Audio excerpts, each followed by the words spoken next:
deixando agora de lado, mas conservando em mente que os sinais, as obras, os milagres eram uma evidência de que Jesus estava com o Pai, de que Deus estava com ele, o que ele realizava era pelo Pai.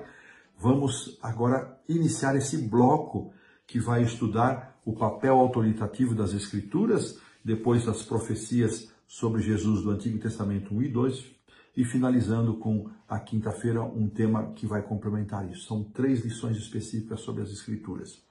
E aqui, amigos, irmãos, eu quero fazer um apelo.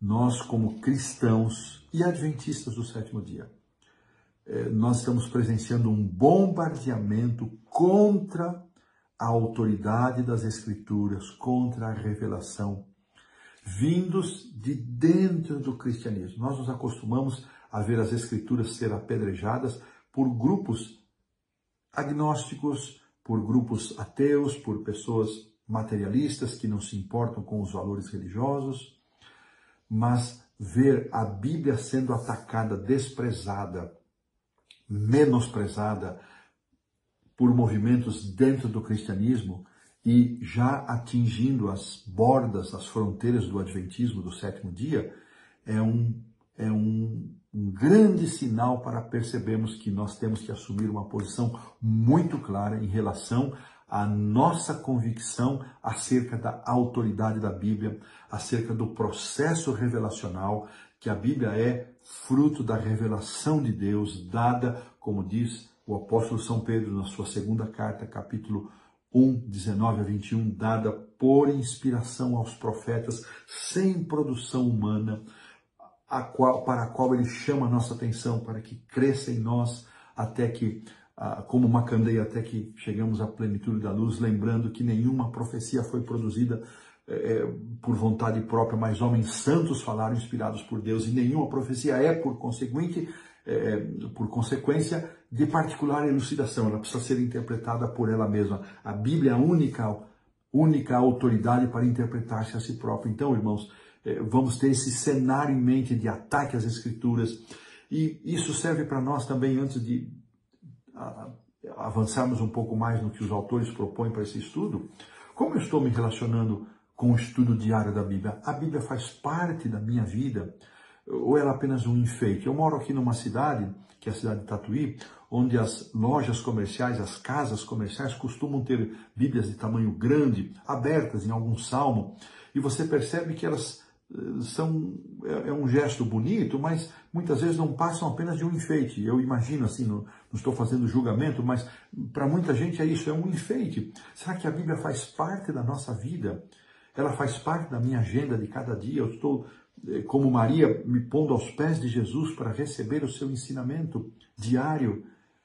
Que Deus nos dê fé, crença e força, irmãos, para suportar esses ataques frontais à Bíblia, especialmente a inspiração e a revelação, e que nós possamos renovar a nossa convicção de que as Sagradas Escrituras, a Bíblia, é a única e autorizada fonte da revelação de Deus para nós.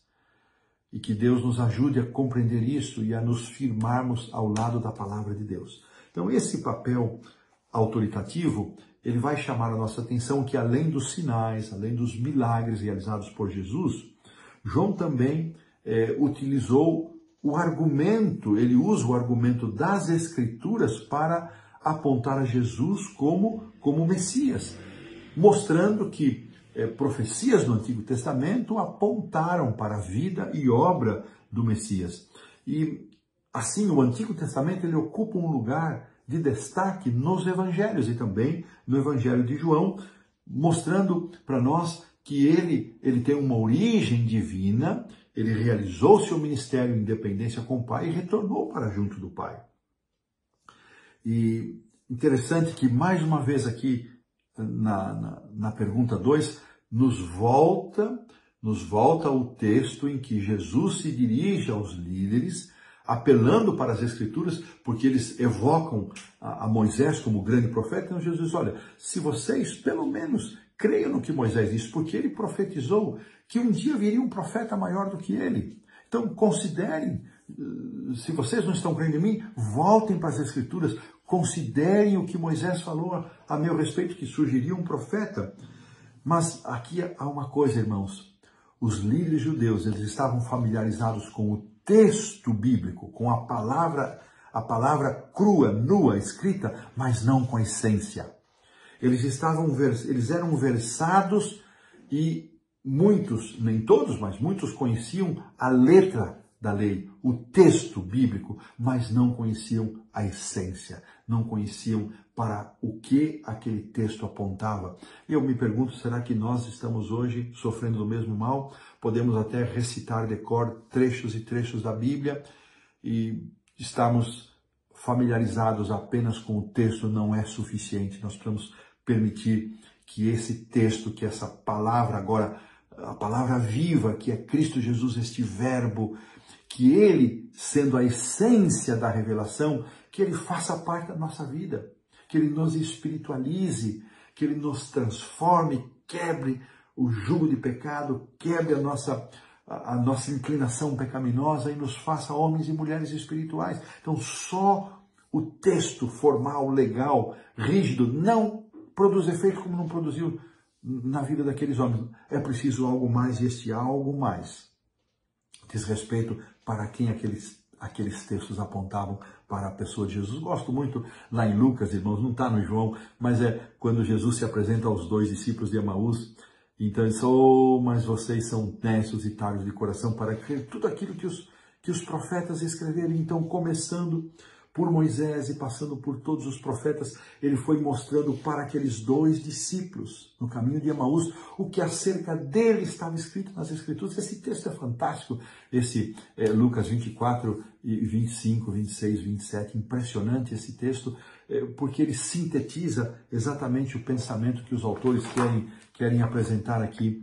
Se aqueles líderes de Israel crescem de fato em Moisés, se eles não apenas usassem a Bíblia para os seus propósitos, se eles permitissem que a Bíblia tivesse penetrado, as palavras da Escritura penetrado no coração deles, eles creriam naquilo que Moisés havia dito, a profecia lá de Deuteronômio 18, verso 15.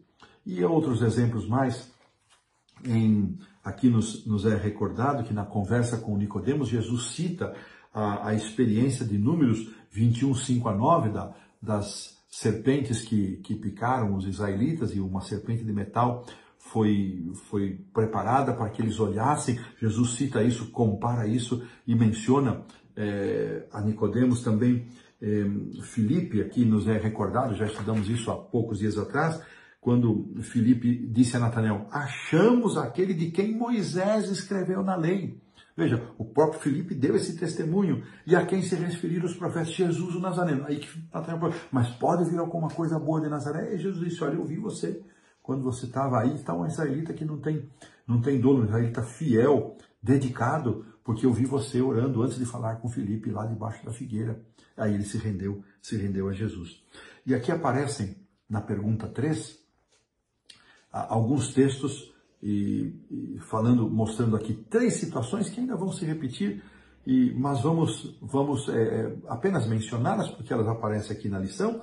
A referência que Jesus fez à traição de Judas como um cumprimento da profecia, a referência que João faz ao procedimento dos soldados em relação às vestes de Jesus como cumprimento da profecia, ao vinagre posto por uma esponja na boca de Jesus como cumprimento da profecia, e ao fato de que nenhum osso de Cristo foi quebrado na sua crucifixão também como um testemunho. Só aqui 4 elementos muito importantes, somado com estes conceitos que mencionamos, para recordarmos o papel autoritativo das Escrituras na vida e no ministério da pessoa do Senhor Jesus. Aqui pomos um ponto final na lição da segunda-feira.